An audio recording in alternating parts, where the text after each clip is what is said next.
What is going on, beautiful people? I pray that you are just doing, I pray you're just doing phenomenally well, okay?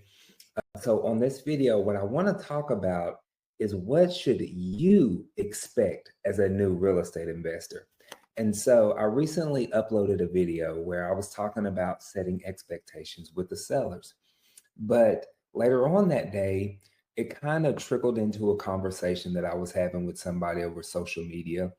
It was a newer investor who is just kind of maybe struggling to get their footing, if that's the right word, or just, they took some training and everybody made it sound a lot easier than what it was, and they were just kind of struggling. So on this video, I kind of want to talk to you through that perspective, right? Like, what can you expect as a new investor? So I don't have a script for this. I just kind of want to talk with you, think with you out loud, if you will, and hopefully, prayerfully, not all over the place, and I add value on this call. So definitely like, subscribe, share, all of that good stuff. Now, I think it's important to note that though real estate is simple, it isn't easy. And I think that's the first thing that you should expect, right? Like, any single thing worth having, worth building, is going to take effort, energy, time, right? Like, when I was speaking backstage, I wasn't speaking backstage. I was backstage at an event that I was speaking at, and I was talking to Ed Milet. And one of the most powerful things that he's given me, or that he gave me, was he told me, Clifford, give yourself some grace, right? And I want to extend that wisdom to you. Like, give yourself some grace and just know that you are not going to have every single scenario figured out at the very beginning. There is going to be this massive learning curve that you're going to go through. And that's okay. Just know that every single person that you're watching, including myself here on YouTube and every guru, right? Like, they've all had that learning curve that they had to go through. And I think that sometimes for us, we can forget that we went through that, just because we've been in it for, at least for myself, 6 years now, where, yeah, we forget to share those early struggles. So, number one, give yourself some grace. Number two, just know that there's going to be a massive learning curve. Step number three, I guess you could say, or call this, is that it takes volume, consistency, and follow up. It is actually very, very, very rare that I am going to have a one call close. What does this mean? Meaning that I'm going to call a seller on the very first time and get them to sign a contract.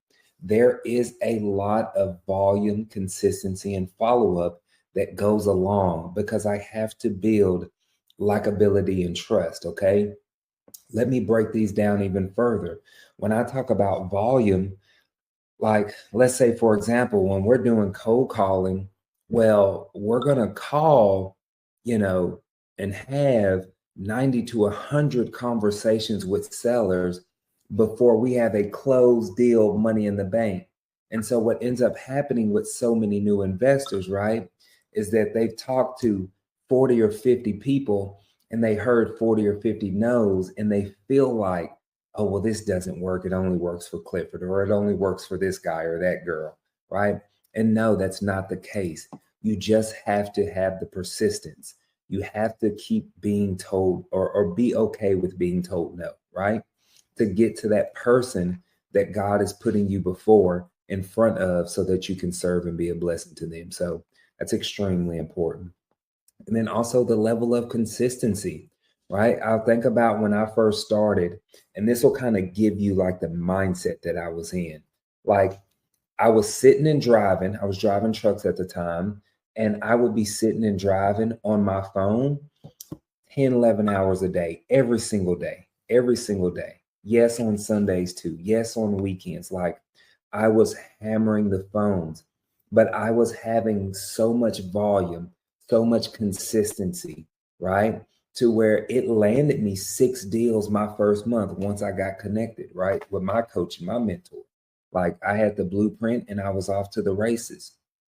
And then also, when I wasn't on the phone or I was at the truck stops, you know, resting or waiting to get unloaded, there's old pictures of me where you'll see I had my 18-wheeler truck bed full of bandit signs where I would be in there writing "We Buy Houses" signs while I'm waiting to get unloaded. Like, so that way when I did get home, I could go and put out those bandit signs. So there was just some massive 10x action that was being taken, right? Like, now I know that not everybody's schedule is going to permit that type of action, but so we have to get creative and figure out and solve our own problems, right?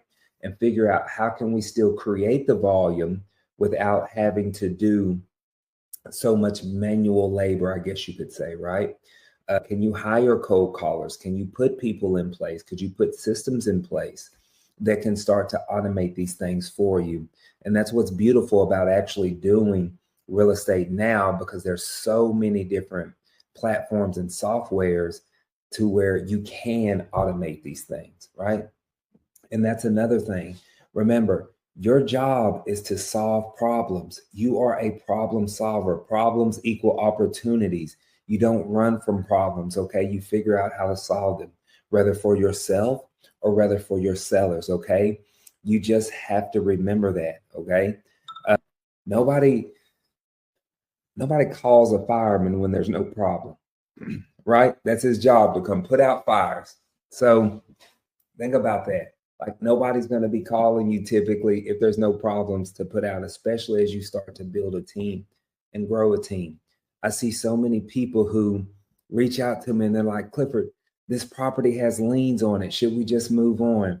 Or, Clifford, this property is in foreclosure. Should we just move on? I'm like, no, these are the things that you want. You are looking for problems because it is those problems that you get to solve. It is those fires that you get to put out that's going to create the opportunities for you, not to just be a blessing to somebody else, but also to reap the benefit, reap the reward, right, of cashing a nice check after you solve somebody's problem. So remember that, all right, that problems will equal opportunity. So I don't want this video to be too long. I just kind of wanted to pour into y'all a little bit and share some guidance, some insights, some inspiration, if you will, to let you know that no, this won't be an easy task, but I guarantee you, I promise you, it will be worth it.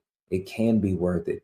And what's amazing about real estate is you can scale this as small as you want it or as large as you want it. That is completely up to you. But y'all leave in the comments below if you have any questions or if this was helpful for you. But y'all have a beautifully blessed one. See you on the next.